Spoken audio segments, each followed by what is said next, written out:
dans l'amitié, dans la sympathie.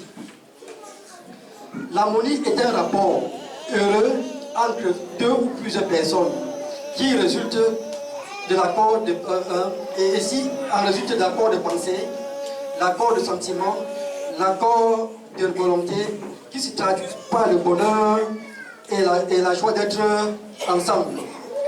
Conjugal, tout le monde sait, ça relatif, conjugal est en relation avec le couple, avec le mariage. Donc nous pouvons définir l'harmonie conjugale comme un rapport heureux entre des deux personnes qui se traduit par la détente de complicité et la compréhension, ainsi que la complicité qui profite aux deux et prennent part à la relation. L'harmonie conjugale est l'effet pour l'homme et la femme, unis par l'idée sacrée de mariage, de vivre ensemble de façon durable, des relations détendues et exemptées de frictions et de conflits inutiles et qui peuvent être évitables. C'est vivre en relation, c'est vivre dans une relation où il y a détente, la compréhension, la complicité, la joie d'être ensemble. Et cette joie se définit comme une compréhension totale et une complicité vraiment totale, à tel point que parfois, les deux personnes, quand ils marchent en route, on pense que les deux se ressemblent. Je me souviens un jour, quand je suis allé en campagne, il y a un papa qui a dit que, mais comment les deux s'y parlent comme... on a même façon de parler. Je pense que parce qu'il y avait cette harmonie qui existe entre nous. Bon, le principe de l'harmonie conjugale. J'ai demandé à mon frère de l'image numéro 1, la chaise aux 4 pieds. Qu'est-ce que nous voyons là-bas? Avec combien de pieds? 3 pieds. Tu as de 4 pieds. Bon, quand c'est 3 pieds, vous pensez qu'il est équilibré. Quelqu'un peut s'asseoir dessus. Voilà. Si quelqu'un s'assoit dessus, ça va tomber.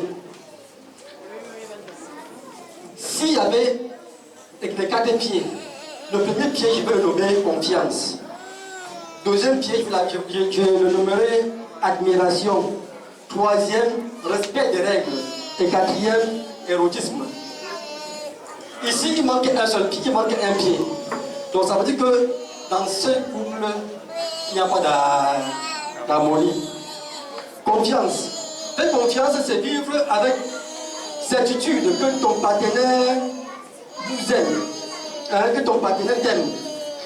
Et qu'il ne fera jamais de mal, il te fera jamais de mal intentionnellement. Vivre avec incertitude dans un couple déstabilise émotionnellement les partenaires. Hello!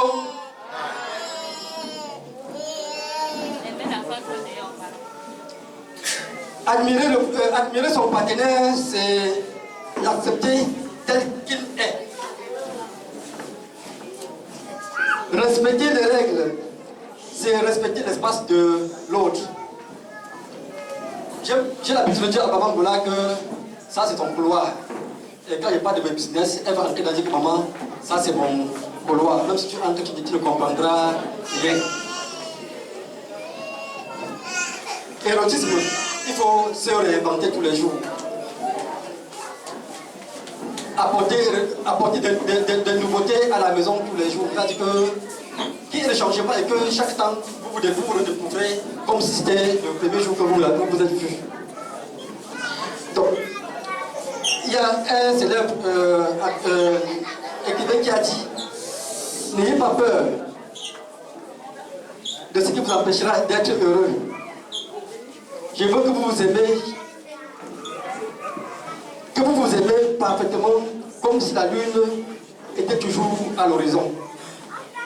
Bien aimé, l'harmonie dans le couple, je conclus avec le pasteur Claude Payan qui a dit: l'harmonie du couple est indissociable avec l'harmonie avec Dieu et avec sa parole. Cette parole nous enseigne comment nous comporter l'un à l'égard de l'autre, afin d'aller dans le même sens de l'évolution. Car Dieu a tant aimé le monde qu'il a donné son Fils unique, afin qu'il quiconque croit en lui ne périsse point, mais qu'il ait la vie éternelle. Dieu est le fondement du foyer, c'est l'éternel, et dans la Bible, de Genèse jusqu'à Apocalypse, la Bible se résume sur l'amour. Si tu aimes Dieu comme ton Père, de tout ton cœur, de toute ton âme, de toutes tes pensées et de toute ta force, tu dois aimer ta femme identiquement. Parce que si tu l'as épousée, ce n'est pas pour ton bonheur, mais c'est pour son bonheur et vice-versa. Et là, votre 4 pieds sera toujours solide, équilibré. Merci.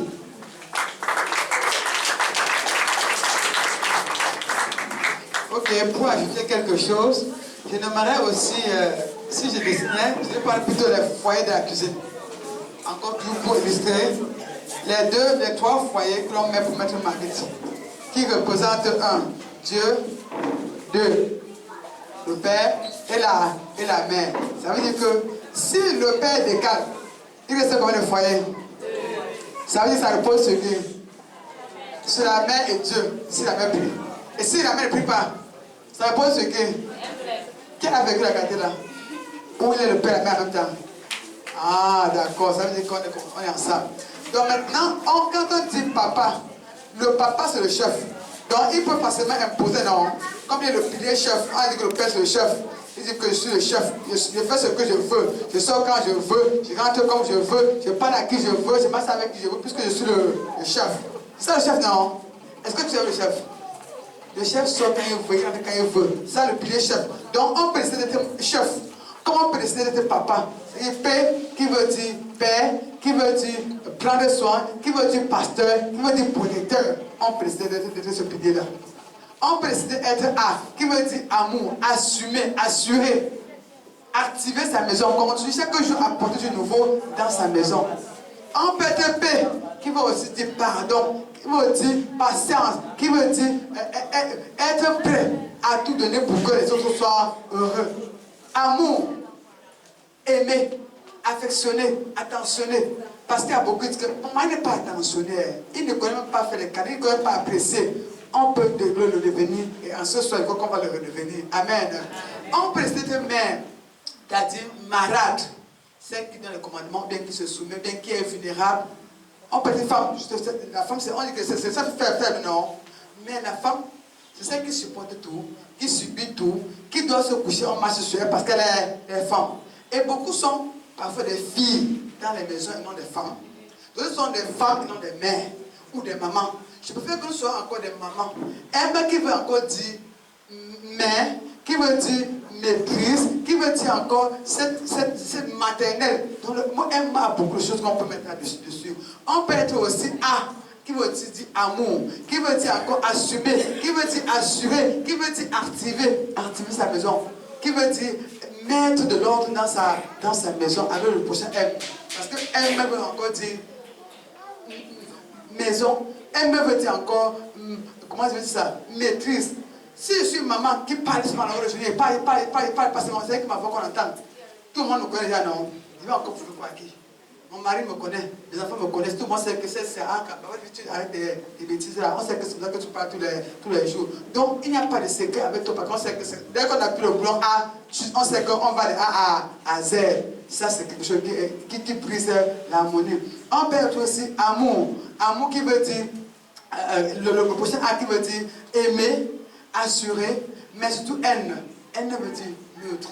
Elle ne veut dire nourricière, nourrir physiquement, émotionnellement et physiquement. Donc si nous sommes ces 3 piliers et que nous représentons ainsi, on va se rendre compte que si le père, papa, assume, la mère, maman assume, on va retrouver, et quand ça appuie sur Dieu, on peut retrouver l'équilibre et l'harmonie va retrouver les 4 P que le papa a exprimé tout à l'heure. La confiance, l'admiration, l'érotisme et tout et tout. Mais si ces rôles ne sont pas joués, on ne pourra pas se retrouver sur cette chaise. On va tous s'asseoir, un côté va tomber.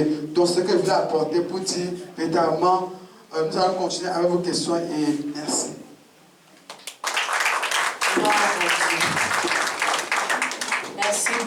au couple Nana. Nous avons écouté ce que c'est que le pilier. Nous avons écouté de l'exposé de papa et maman Nana qui a 4 piliers, en fin de compte, qui maintiennent un couple dans l'harmonie, la confiance, l'admiration, le respect des règles, l'érotisme. Ce n'est pas les versets bibliques, c'est concret. Alléluia. Alléluia. Nous allons sans plus tarder passer la parole au couple Namekong. Mais d'ici à ce qu'il termine, nous voudrions bien que le couple Nana revienne pour nous indiquer comment on fait pour véritablement maintenir l'admiration envers son conjoint quand il nous énerve, quand il est bizarre, ou alors quand on a déjà tellement été ensemble, non, donc finalement on devient potes, on est tellement complices que bon, ce n'est plus tellement sûr que nous puissions maintenir le lien du respect. Comment maintenir cette admiration-là envers son conjoint? Je suis en train de nous dévancer dans les questions. Je voudrais également que maman Nadège et papa Bruno nous disent, on épouse quelqu'un pour le rendre heureux. C'est ce que papa a dit, n'est-ce pas? Mais on a plus envie d'être heureux nous-mêmes. Qui n'a pas envie d'être heureux? Ok. On a envie d'être heureux et on se dit même en se mariant qu'on sera heureux. Mais maintenant, on nous apprend qu'on se marie pour rendre l'autre heureux. Avec votre permission, on reviendra au moment des échanges, des questions-réponses. Alors, embrayons à présent sur quelles sont les clés pour rester amis. Le couple Nana nous a dit, l'harmonie conjugale, c'est vivre ensemble sans conflit inutile. Sans conflit qu'on peut éviter, dans la joie, dans la confiance, dans la compréhension. Comment on fait ça, papa et maman Apollinaire? Comment on réussit ce challenge? 10 minutes, s'il vous plaît. Quand tu as mis ton téléphone sur ça, mon frère, déjà. Mets pas ton téléphone sur ça, là. Bonsoir, peuple de Dieu. C'est pour nous un privilège que d'être là.